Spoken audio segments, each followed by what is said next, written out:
L'art de vivre, c'est aussi l'art de cultiver les belles plantes, comme ce vanillé que vous pouvez voir à l'écran, c'est-à-dire l'orchidée vanille. C'est donc l'orchidée à la gousse, donc en latin Vanilla planifolia, qui veut dire fleur.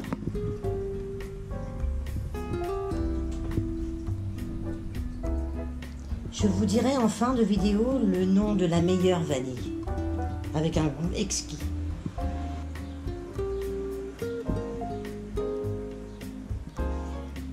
L'orchidée vanille est native des zones tropicales. Donc en fait, elle vient du Mexique. Elle s'accroche à un support soit végétal, soit en fer, comme on voit ici. Donc moi je l'ai attachée avec des petits fils, qui ne sont pas très discrets. Mais ça me permet au moins de pouvoir l'attacher. Donc il est très important de l'attacher, puisqu'elle peut atteindre 20 mètres de longueur.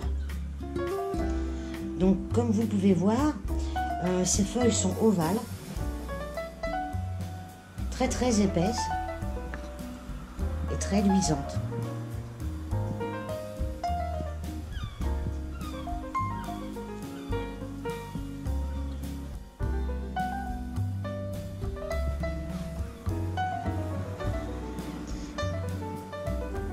Sous serre chaude ou à l'intérieur, hein, comme ici, la floraison a lieu entre le printemps et l'été. Donc moi, ce n'a pas encore été le cas. Donc ça fait 3-4 ans que je l'ai. Elle mesurait à peu près 8 cm. Donc là, vous voyez, elle fait à peu près 2 mètres, hein, si on regarde tout le tour qu'elle a fait. Donc en plus, il y a plusieurs pieds, hein, il doit y avoir 5-6 pieds. Donc je l'attache au fur et à mesure, elle monte, elle descend et voilà. La floraison, quant à elle, dure 3 mois. Les fleurs sont vert pâle et jaune, un petit peu comme les feuilles. Et elles se forment sur le long de la liane. Vous voyez ici la liane. Hop. Donc je pense que les fleurs doivent venir se former sur la tige.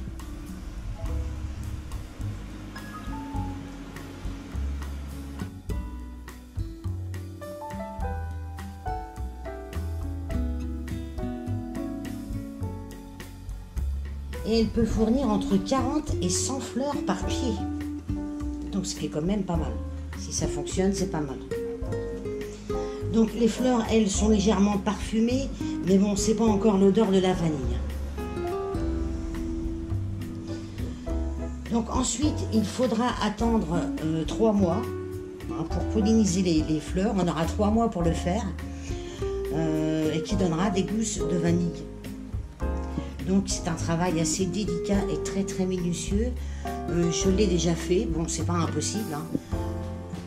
Donc ce qui compte, c'est d'avoir surtout les fleurs.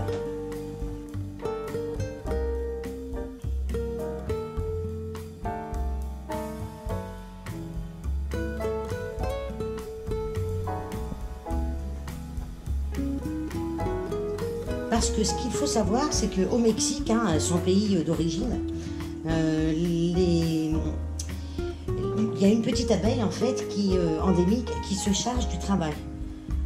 C'est-à-dire que cette petite abeille-là, elle n'a fait son travail que dans ce pays-là, et puis voilà. Donc nous, on ne l'a pas, cette petite abeille, donc il faut faire son travail.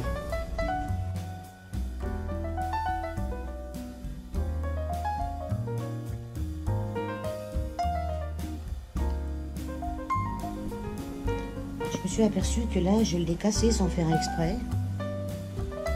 Donc je ne sais pas comment je vais faire pour pouvoir l'attacher en bas. Et vous voyez les racines là. Donc ça c'est un fil. Mais là, ce qu'on voit, c'est une racine.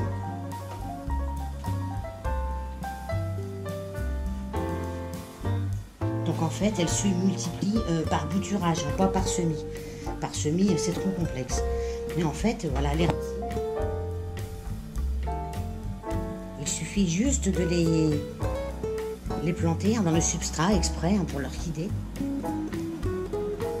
Alors surtout pour l'arrosage, si vous en achetez une, je vous conseille de ne jamais arroser la plante directement sur la terre. Moi je les mets dans un bac Riviera. Je ne sais pas si on peut voir ici. Avec un petit. Il y a ça qui remonte. Là, il faudrait que je la remplisse parce qu'il a fait très très chaud. Donc là, elle commence à avoir soif.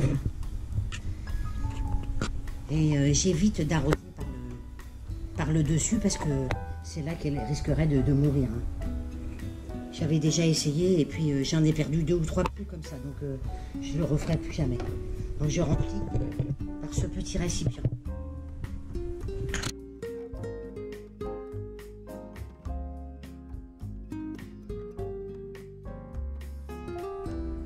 Alors par la suite, après la floraison, il faudra attendre 8 à 10 mois pour que la grosse gousse mûrisse.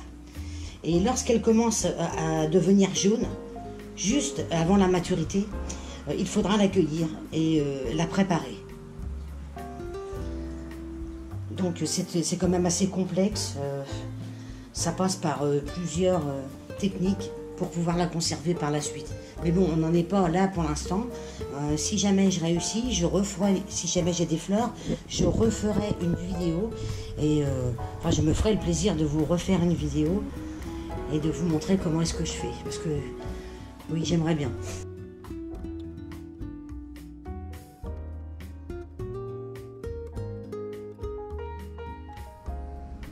Alors, en ce qui concerne l'entretien de l'orchidée vanille,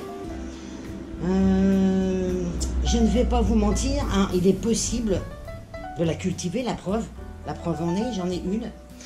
Mais bon, j'ai beaucoup de soleil chez moi, énormément de soleil. Et comment dire, sans avoir de certitude de floraison. Je ne peux pas vous le garantir. Là, ça fait 3-4 ans que je l'ai. S'il faut attendre qu'elle fasse au moins 4 ou 5 mètres pour pouvoir fleurir, je ne peux pas vous le garantir. Donc, c'est une plante qui est très très exigeante, qui demande beaucoup de lumière sans soleil direct, qui demande beaucoup de chaleur et une humidité suffisante. C'est-à-dire qu'il faut tout le temps surveiller, et s'il y a de l'eau, la terre est suffisamment humidifiée. Et c'est comme je vous le disais, généralement, elle ne fleurit que lorsque la liane atteint 4 à 5 mètres de longueur. Donc, comme vous voyez ici, moi je l'ai attachée dans la verticale.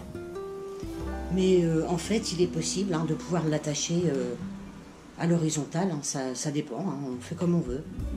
Le principal, c'est que cette plante se porte bien. C'est tout ce qu'on lui demande. Comme je vous ai promis en début de vidéo, de vous donner le nom de la meilleure vanille, le meilleur pied, qui donne la gousse la plus savoureuse, c'est bien sûr la vanille Bourbon. Voilà. Si vous faites ce choix, vous ne le regretterez pas. Voilà, j'espère que cette petite vidéo vous aura plu. N'hésitez pas à la partager, ainsi que de vous abonner à la chaîne, tout simplement, si ça vous a plu, et d'activer la petite clochette afin d'être averti des nouvelles vidéos.